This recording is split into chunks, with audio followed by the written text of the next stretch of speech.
Bom dia, oitavo ano. A gente está caminhando aí para esse capítulo 11, o segundo reinado. Nós finalizamos a correção do caderno de atividade, finalizamos aí a correção da apostila e caderno de atividade na aula de segunda. Eu pedi uma atividade avaliativa, só umas perguntinhas, são 8 para responder, 8 pontos cada perguntinha. E eu dei o prazo até sexta-feira para ser feito. E eu vou dar a parcial agora. Eu não vou compartilhar a imagem, só vou dar a parcial. No oitavo ano A, eu tenho 4 pessoas só que fizeram a atividade. Só 4 pessoas que fizeram. Só 4. O oitavo ano B, até agora, 7 pessoas fizeram minha atividade. Galera, eu estou avisando isso. É para botar pressão? É para botar pressão. É óbvio, é para botar pressão. Porque o prazo que eu dei foi até sexta-feira, meio-dia. Eu não tenho mais aula. Galera, façam a atividade. Não espera o amiguinho fazer para te mandar a resposta para você fazer. Tá lá na apostila. Eu tirei tudo da apostila. Você só vai ler o capítulo passado, o 10, que nós fizemos a atividade.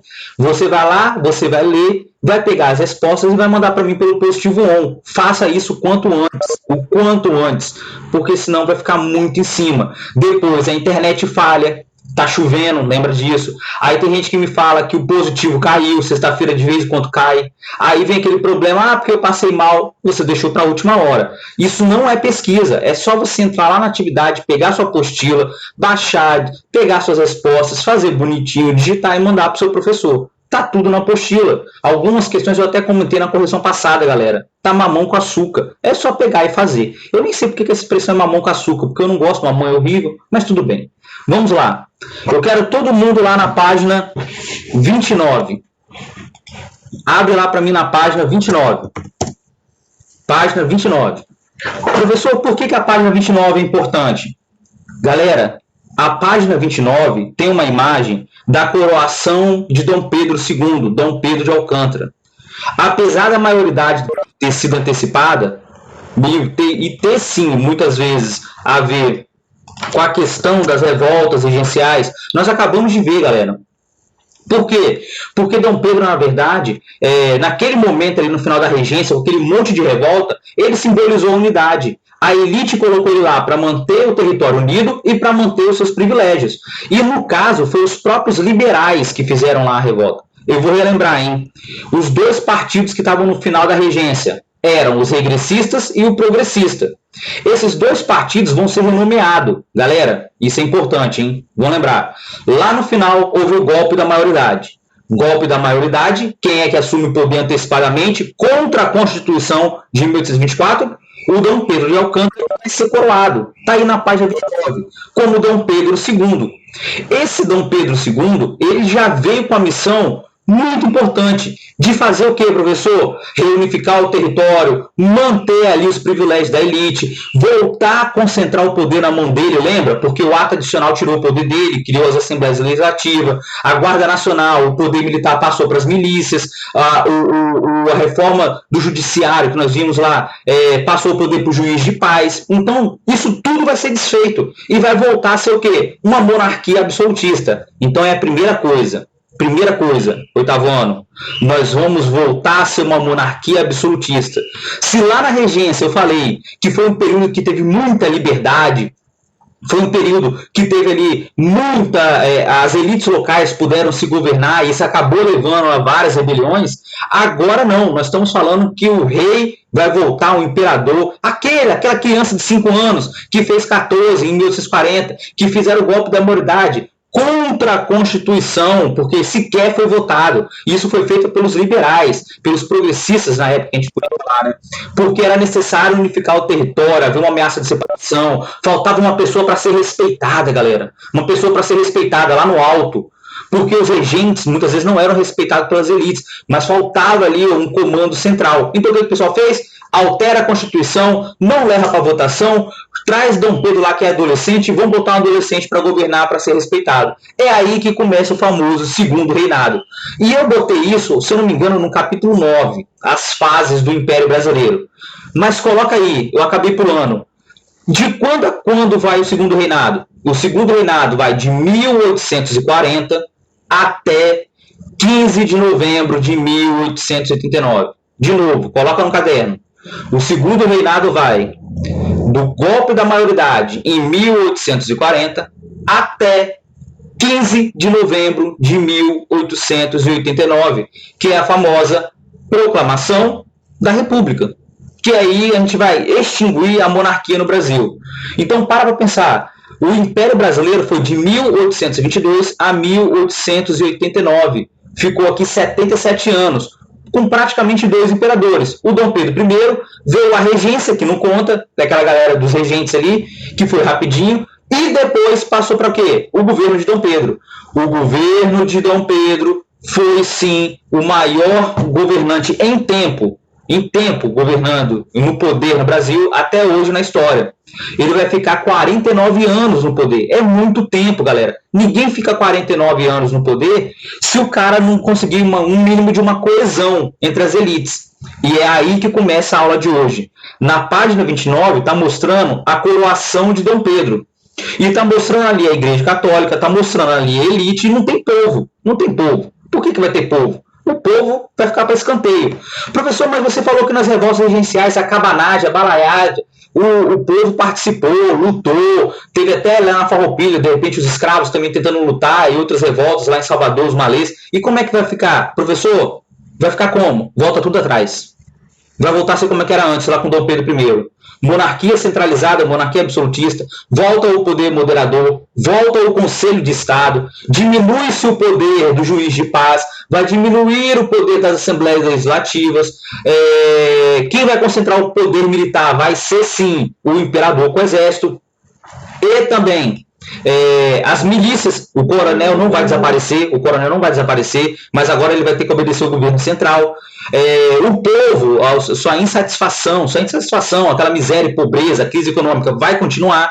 Ou seja, voltou a ser como que era antes. Não vai mudar absolutamente nada, a não ser o quê? Tirar ali os regentes e colocar o Dom Pedro II. Fizemos o contexto com a aula passada? Tranquilo? Podemos ir? Então vamos lá no primeiro slide. Como é que ficou a política? Então, segura essa. Lá no final da regência, nós tínhamos os regressistas e progressistas. Quem estava no poder eram os regressistas, Araújo Lima. Quem é que vai comandar ali o golpe da maioridade? Vai ser a elite toda, essa que é a verdade. Mas, principalmente, os regressistas e progressistas vão se unir em alguma parte, porque eles vão chegar ao consenso que o Brasil poderia se dividir. Então, vamos lá, vamos fazer o golpe da maioridade, vamos colocar o Dom Pedro para governar. Mas quem apoia, literalmente, o governo vai ser os famosos liberais. Por quê, professor? Vamos lá, hein? Devagar, prepara a mãozinha, não é para ficar olhando e vão copiando junto com o seu professor. O que vai acontecer na política nacional? Os regressistas e progressistas vão ser desfeitos, até porque essa galera ali estava envolvida nas rebeliões regenciais, nas províncias. Então, o que vai ser feito? Vamos acabar com o nome. Galera, só mudou o nome. Continua a mesma coisa. Os conservadores que vão virar os regressistas que vão virar os conservadores queriam centralização política. Os progressistas que vão virar os liberais vão querer o quê? Uma descentralização política. As elites vão estar se dividindo no meio desses partidos. Mas só para apagar aquele nome da regência, apagar o nome da regência, aquelas revoltas dos regressistas e progressistas, vamos renomear os partidos. Os regressistas vão virar os conservadores. Essa galera aqui, ó, conservadores. Esses partidos que o seu professor está falando agora vai ficar até o final do Império. Do outro lado, vai se formar quem? Os liberais. E, obviamente, os regressistas vão ser os conservadores. Os progressistas vão ser os liberais. Os conservadores eram os grandes proprietários rurais, os altos funcionários públicos, do alto escalão, a galera lá que recebia muito bem, do serviço militar, do funcionalismo público, que era ali juízes, a galera que comandava a política nacional, fazia leis. E também tinha os grandes comerciantes ricos, que mexiam com o quê? Exportação, que mandavam o nosso produto lá para fora, que vai ser o café agora. Agora nós vamos falar do café. Essa galera tinha como pauta a centralização política. O que é a centralização política, professor? Devolver o poder para Dom Pedro e Dom Pedro governar como monarca absoluto, como era o pai dele, com poder moderador. Olha o que vai voltar: o poder moderador. Aquilo tudo que havia sido desfeito com ato adicional O Araújo Lima vai criar a lei de interpretação do ato adicional e vai desfazer tudo. Diminuir o poder do juiz de paz, vai criar o Conselho de Estado, diminuir o poder das assembleias, as milícias vão passar a obedecer diretamente ao governo central. Então vai ter uma reforma e vão devolver o poder para quem? Para o famoso Dom Pedro II, aquele adolescente, no golpe da maioridade. Já os liberais, eles eram grandes também proprietários de terras, só que os liberais eram quem? É aquela classe média urbana que era instruída, era o médico, era o advogado, era o engenheiro, era o pequeno, era o médio comerciante, que tinha dificuldades ali, era o profissional liberal, que tinha uma condição social boa, era uma pessoa extremamente instruída, lia, ia para fora do país e via como o nosso governo ainda era atrasado. Ok? É esse cara que é o liberal. E esse cara, apesar de concordar com a monarquia, ele via que era necessário uma descentralização política. Passar o poder de novo para quem? Para os estados. Dar maior autonomia para os estados. Galera, eu não preciso falar. Esses dois partidos vão se revezar no poder durante o segundo reinado. Uma hora, Dom Pedro II vai nomear os conservadores, daqui a pouco vai nomear os liberais. Mas quem é que vai ficar mais tempo no poder? Nesses 49 anos, quem é que vai formar a maior parte dos gabinetes? O que é gabinete? Aquela galera que ocupa altos cargos, os ministérios, que fica abaixo do imperador. Quem é a galera que você acha que vai estar ali governando, vai ficar mais tempo governando durante o segundo reinado? É lógico, os conservadores.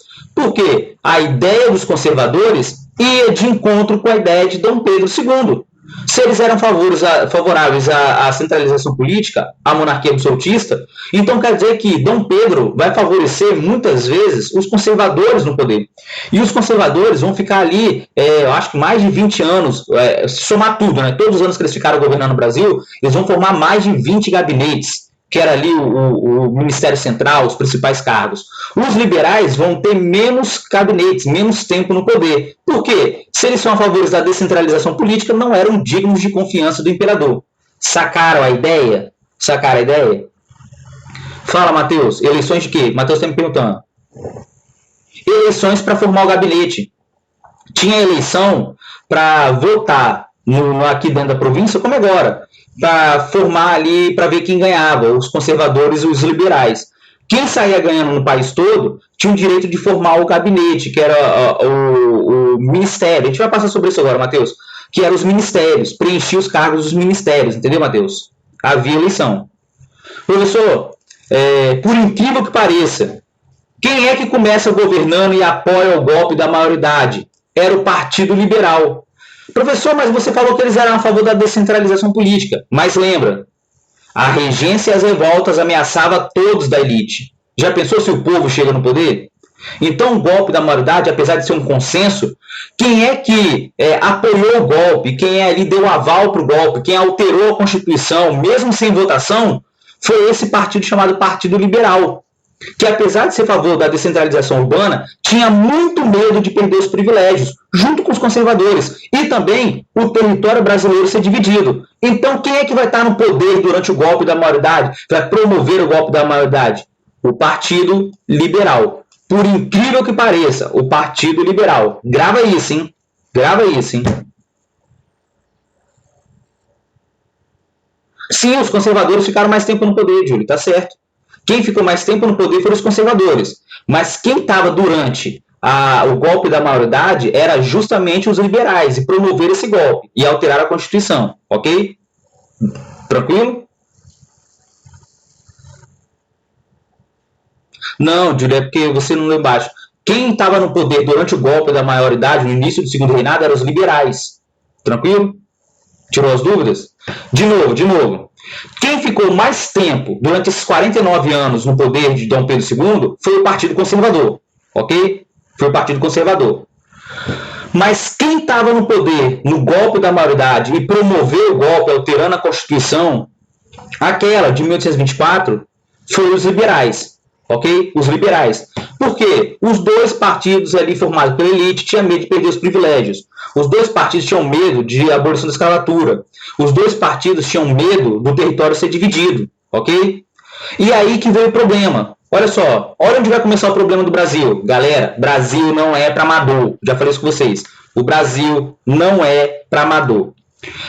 Até então, você imagina, oh, que legal, Dom Pedro voltou ao poder, ele fez acordo com os Farroupilhas, que foi a última revolta, terminou em 45. A maioria das revoltas já tinha praticamente acabado, só tinha revolta Farroupilha acontecendo quando acontece o golpe da maioridade, praticamente, era ela que estava ali acontecendo.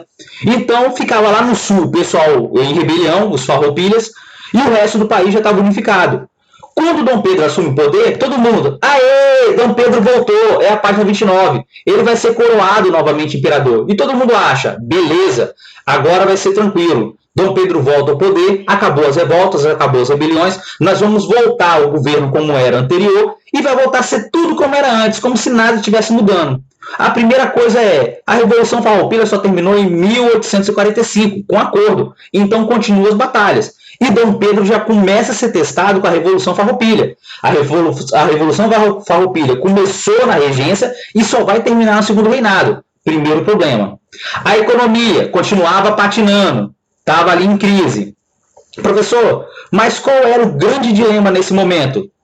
Era como ia se governar o Brasil.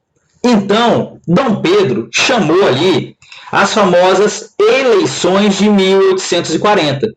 Quando aconteceu o golpe da maioridade, mas eu já botei o apelido ali, eleições do cacete. É isso mesmo, eleições do cacete. Ficou conhecido assim na história.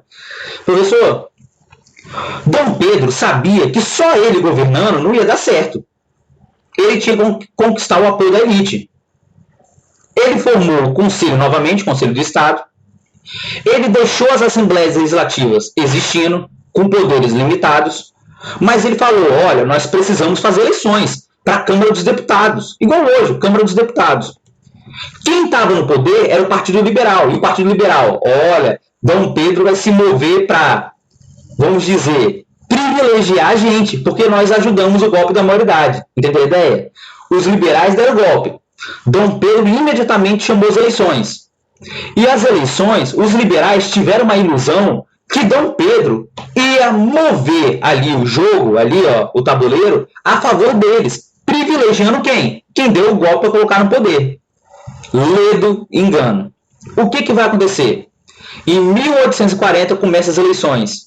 E começa a pipocar um monte de notícia. Na província do Espírito Santo, na província da Bahia, na província de São Paulo, na província lá de São Pedro, Rio Grande do Sul, na província lá em cima do Maranhão. Começa a pipocar um monte de notícia de fraude, de violência, de votação fraudulenta, de coerção, de uso da violência. Imagina, durante a campanha e também durante a votação. E essa eleição, pelo uso extremo da violência, vai ficar conhecido como eleições do cacete. Mas do cacete no sentido do seguinte, que eleição fraudulenta e violenta? Grava isso. Eleições do cacete era o sentido que, nossa, que eleição fraudulenta e violenta. Galera, durante a campanha, lógico, os liberais utilizaram a máquina pública para tentar fraudar, intimidar. Os conservadores faziam a mesma coisa no seu reduto eleitoral, agiam com violência contra a população que tinha que votar, tentava fraudar os livros lá da igreja com o número de votantes. Era uma coisa de maluco. E engraçado que os dois partidos cometiam fraude e violência. E os dois faziam o quê? Ficavam se denunciando. Aqui tinha o jornal A Província do Espírito Santo, que ele era, vamos dizer, mais liberal. E tinha lá o Estado do Espírito Santo, que era conservador. E o pessoal, um ficava denunciando o outro. Lá na paróquia, lá na região da Serra, tá acontecendo fraude dos liberais. Aí os liberais denunciavam. Lá na região lá de Cariacica, vamos dizer, aí de Cariacica, os conservadores estão cometendo fraude. E eles ficavam se denunciando. Era o sujo falando do mal lavado. Era até brincadeira, gente, mas é verdade. Era o sujo falando do mal lavado. Quando terminou as eleições, imagina como é que foi essas eleições, galera. As primeiras eleições após o início da regência. Dom Pedro foi embora, teve a regência, que o poder passou pelas assembleias legislativas, desfez as assembleias legislativas, elas ficaram existindo com poder limitado, e agora se fez uma eleição nacional para a Câmara dos Deputados. Terminou a eleição, vamos fazer a votação. Quem é que ganha? Os liberais ganham, porque os liberais foram mais eficientes em aplicar a fraude e a violência. Galera, o que você acha que o Partido Conservador fez? Apesar do Partido Conservador também ter praticado fraude, violência nas províncias, ela vai surgir como aquele partido que foi injustiçado. Olha que ironia era a política brasileira. Professor, e Dom Pedro? Dom Pedro olhando aquilo tudo e rindo. Porque, na verdade, Dom Pedro não queria se envolver. Porque, na verdade, ele era o quê? O poder moderador. Vocês entenderam como é que era a política nacional? Como aconteceu? Quem era o poder moderador? Professor, mas o imperador não podia botar justiça, botar moral, botar ordem. Foi para isso que você falou que ele voltou. Galera, é o contrário. Dom Pedro estava acima. Ele não queria se envolver. Ele deixou o barco correr. Que vença o melhor. Traduzindo, que vença aquele que fraude e utilize mais violência.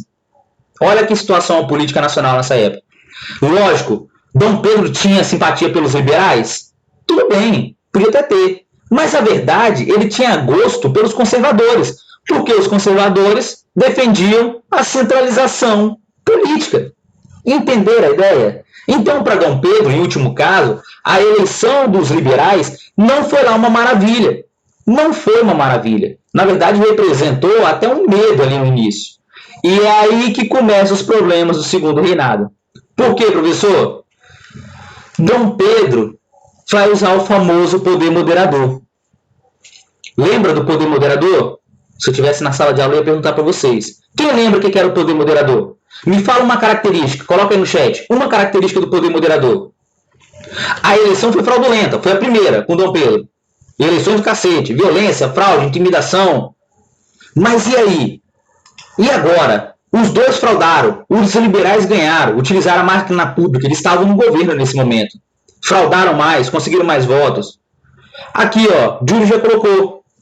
O Matheus também colocou. O poder moderador é aquele poder moderador que poderia intervir em outros poderes. Olha só, ele poderia ali anular sentença, decretar leis, dissolver o ministério, fechar o parlamento, decretar o estado de sítio, poderia fazer tudo o que quisesse. E Dom Pedro estava com esse poder na mão. Dom Pedro II estava com o poder na mão.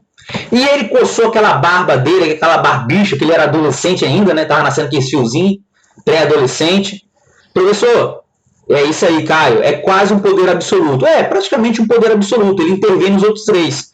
O poder moderador é aquele que ficava em cima do executivo, do legislativo e do judiciário. Ele intervinha em todos. Era a palavra final. É um poder absoluto, Caio. Mandou bem. Professor, então vamos lá. Lembrei do poder absoluto. Começou o protesto dos conservadores. No país todo. Os conservadores tinham jornais, tinham revistas, tinham propaganda e começaram a denunciar que os liberais cometeram um monte de fraude, violência. E os liberais estavam no poder e não podiam ficar falando, olha, eu não cometi, não. Os liberais falaram, Dom Pedro, esquece a galera, vamos governar. Dom Pedro, olha só a esperteza dele. Dom Pedro, ele falou o seguinte, eu vou utilizar como desculpa a fraude e a violência dos liberais e eu vou destituir o gabinete conservador. O que é o gabinete conservador, professor? O ministério que era formado pelos liberais. A eleição acontecia, depois o liberal ganhou, o chefe do Partido Liberal do país nomeava os ministros da Justiça, ministro lá da Guerra, ia nomeando todo mundo. Porque tinha que ser o quê? Tudo liberal, de acordo com o partido.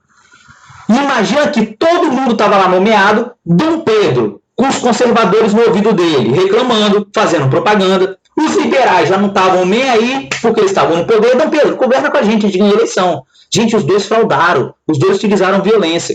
O que Dom Pedro faz para desespero dos liberais? Utiliza o poder moderador. Agora nós vamos ver o poder moderador ser usado. E o que ele faz? Ele destitui o gabinete liberal. E ele põe para governar quem? Os conservadores. Gente, olha aí o poder moderador. Tudo bem, a eleição foi fraudulenta. Os dois fraudaram. Por que ele não deixou o liberal no poder? Porque o liberal não era bem lá o que ele gostava. Ele utilizou aquela desculpa de fraude, os dois fraudaram. E vão colocar o conservador no poder. Por quê? Porque os conservadores, eles defendiam a centralização política. E eles vão ser sempre preferidos de Dom Pedro, no lugar dos liberais. Os liberais sempre vão ter aquela desconfiança de Dom Pedro. Os liberais sempre vão ter desconfiança. Será que eles estão planejando um golpe? Será que eles estão planejando uma proclamação de uma república? Então sempre havia um medo. Galera, eu nem preciso falar. Se antes os conservadores estavam ali furos com Dom Pedro porque ele ratificou uma eleição fraudulenta, agora, quando os conservadores vão para o poder, os liberais vão para a oposição. E os liberais também, muitos liberais tinham nas províncias jornais, revistas, propagandas, vão começar a acusar não só os conservadores, mas também como Dom Pedro de conspiração. Só que Dom Pedro não vai mover uma palha para tirar os conservadores do poder. Ele utilizou o poder moderador, ele desfez a eleição e colocou os conservadores para governar, para formar os ministérios, o gabinete. Os liberais foram para a oposição e começaram a acusar os conservadores de conspirar com Dom Pedro. Na verdade, é uma coisa de doido.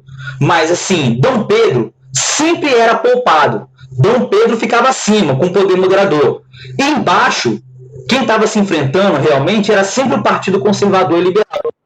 Professor, mas a palavra final era sempre de Dom Pedro. Por que eles não se uniram e deram um golpe lá para tirar Dom Pedro? Elite, privilégios, medo de separatismo. O pessoal tinha na lembrança as guerras de independência, lembra? Tinha ali o medo das revoltas regenciais. O que acontecia? Era muito engraçado. Todo mundo sabia que quem mandava era Dom Pedro. Era mais fácil atacar Dom Pedro, né? Tirar ele do poder. Mas como o pessoal queria manter seus privilégios, manter sua unidade territorial, manter o Brasil unido, os partidos se enfrentavam e Dom Pedro ficava lá olhando. E ele decidia no final. E isso vai ser até o final do segundo reinado, no dia 15 de novembro de 1889. A galera lutando por nada e Dom Pedro lá em cima dando a palavra final. Eu quero isso, eu quero aquilo. E ninguém ali ameaçava Dom Pedro de fato, né? Havia esse medo também, né?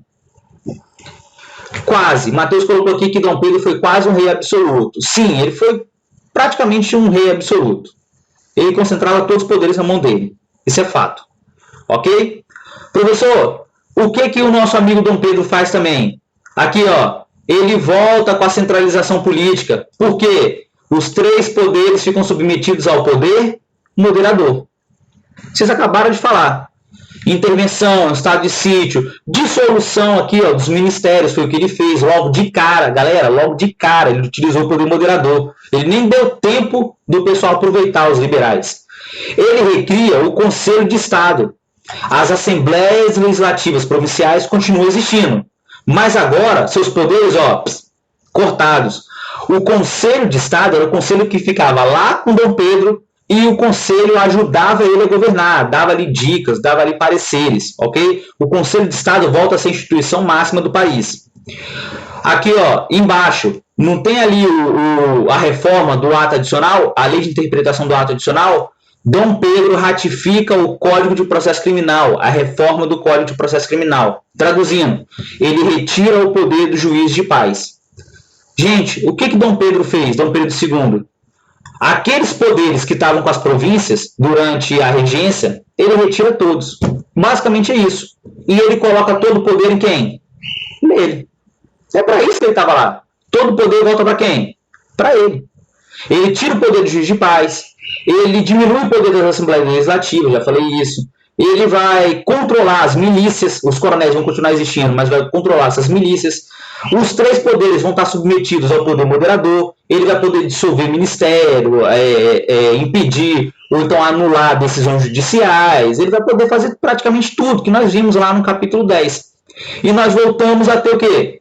Um governo centralista, autoritário, que diminuiu o poder em cima das províncias.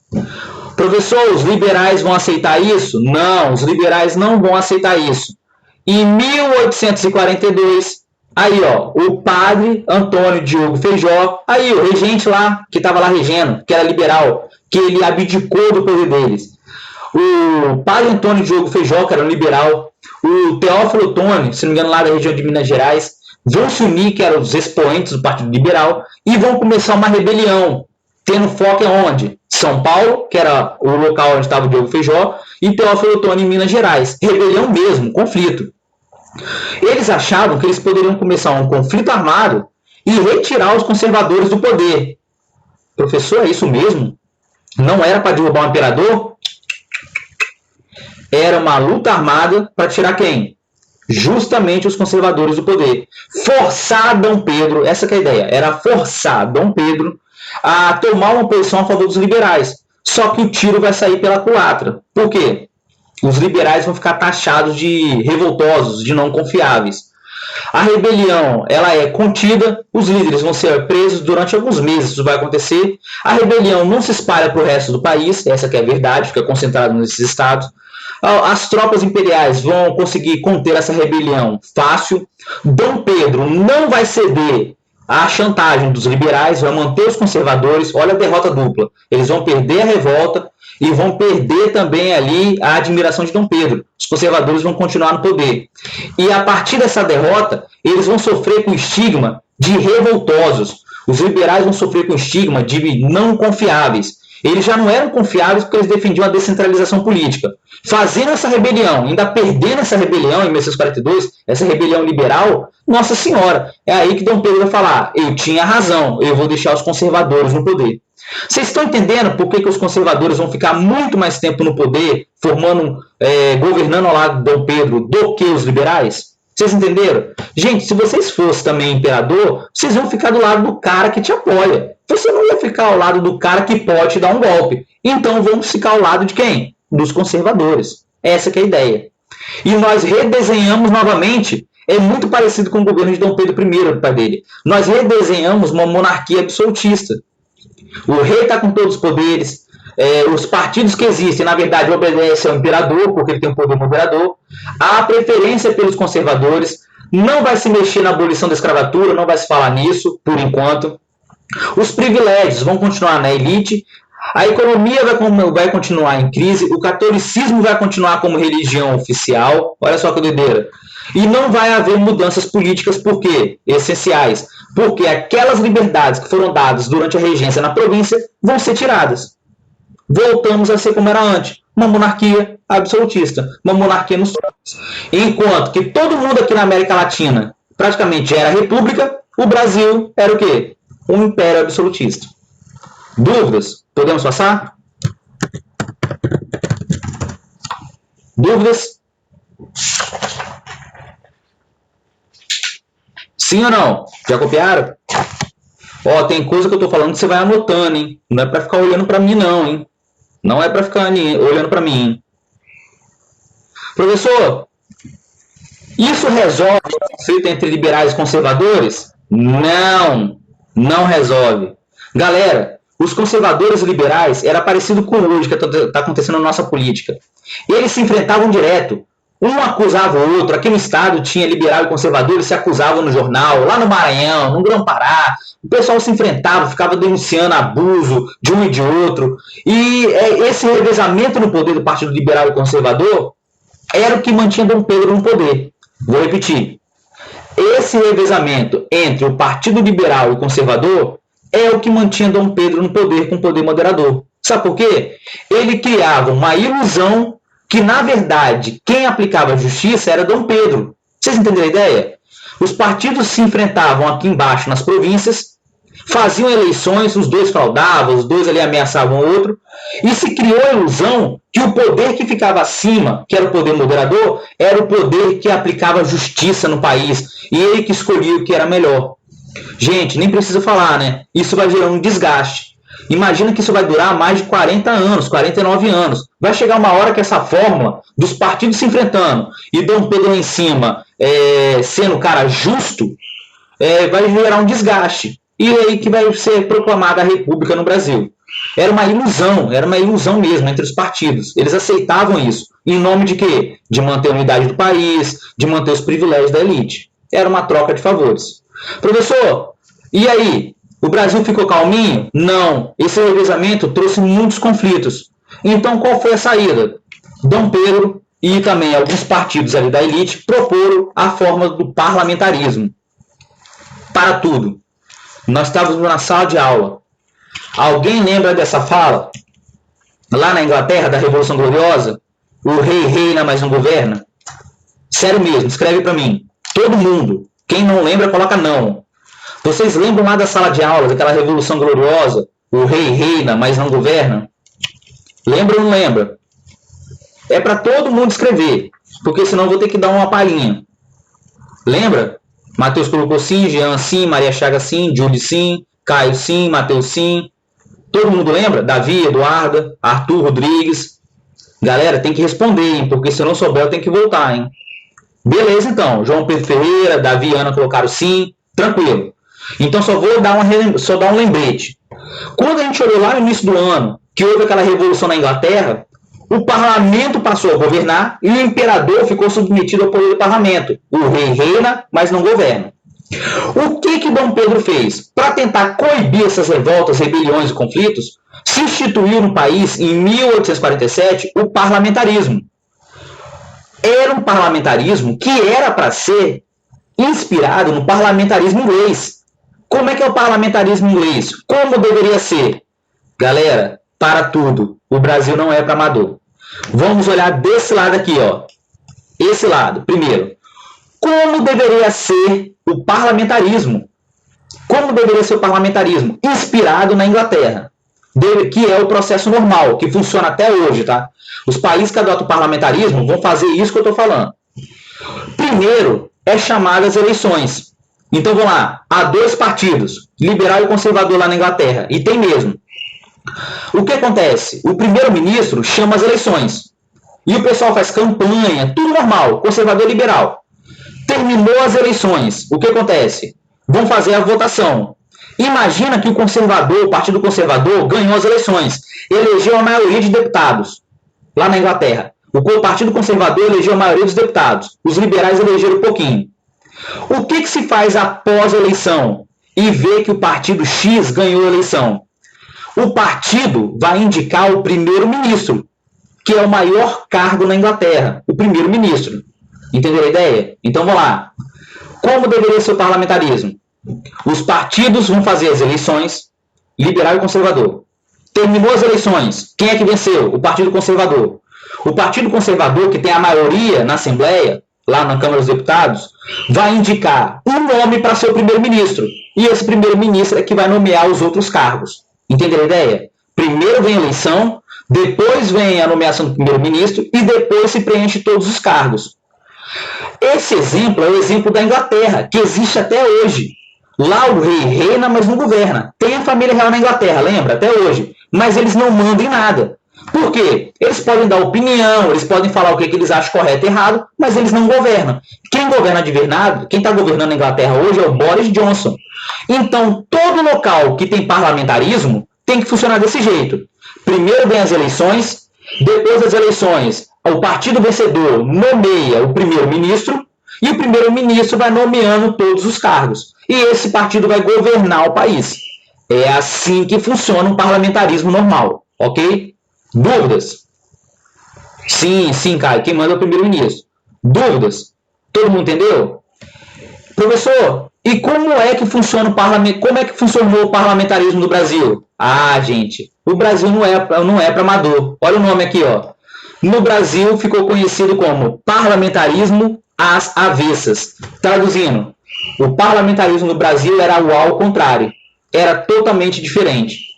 Olha que doideira.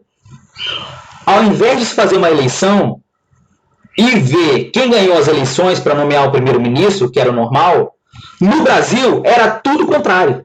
Por isso que o nome era parlamentarismo às avessas.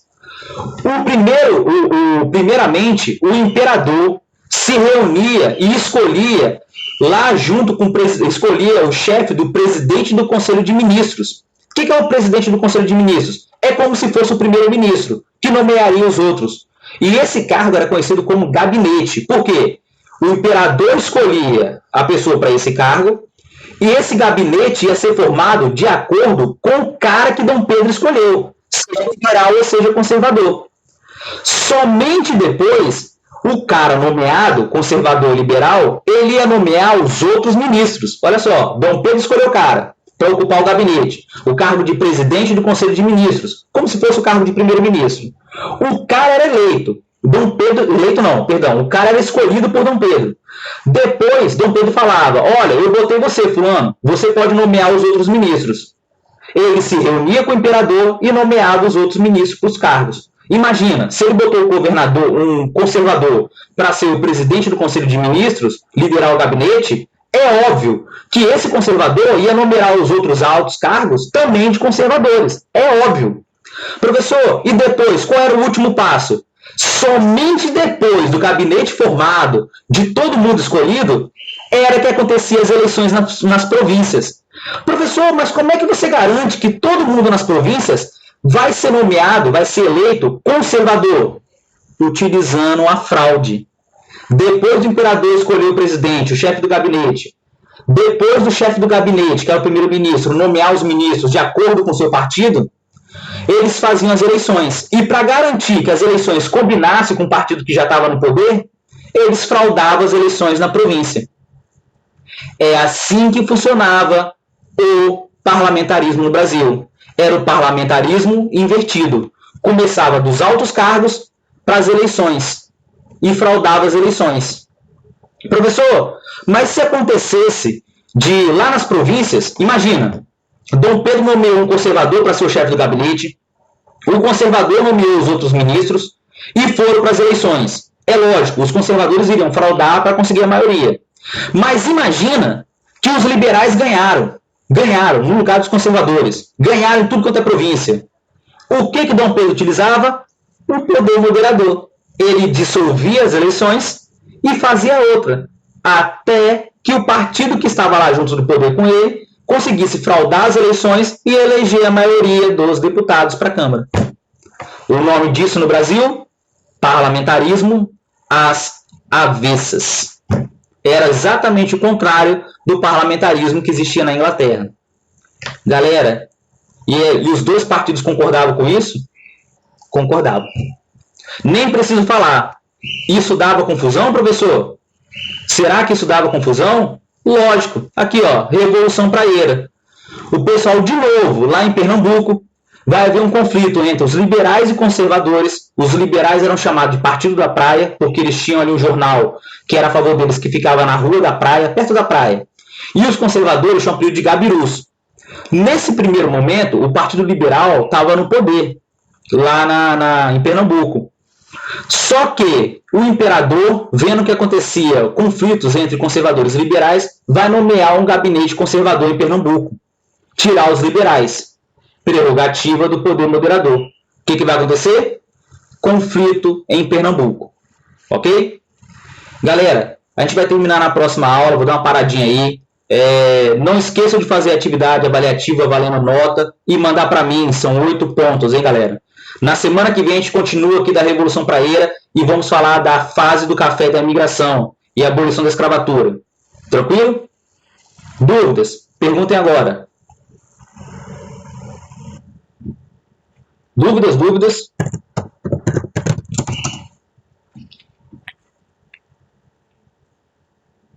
Tranquilo? Ok? A gente volta ali da Revolução Praieira rapidinho, a gente depois fala da economia, da situação. E não esqueça de fazer atividade, galera. Beleza?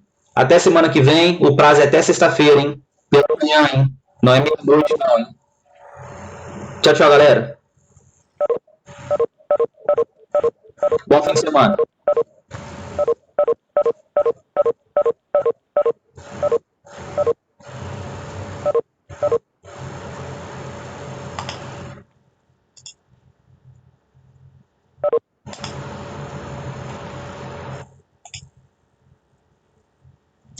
Tchau, tchau, Maria.